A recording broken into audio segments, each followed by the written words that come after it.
Magandang hapon sa inyong lahat, mga kababayan ko dito sa Santa Barbara. I'm here now in Santa Barbara Market at binabati ko kayo ng magandang hapon. Sana kayo ay nasa mabuting kalagayan at pagpalain nawa tayo ng Panginoong may kapal. At gusto kong shout out ang lahat ng subscribers at mga magsusubscribes pa. Shout out to e-bike tayo. Ingat lagi sa pagbabike. Ito naladala ko ang aking Maxima Bajaj Maxima Z.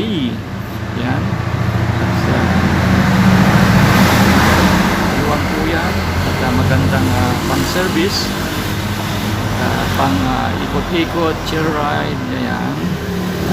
Na-convert na po yan. Dati ay ang monobila po niyan ay parang racing car, pero ngayon ay parang 4 wheels maneuver na. Yan. God bless everyone. Bye-bye.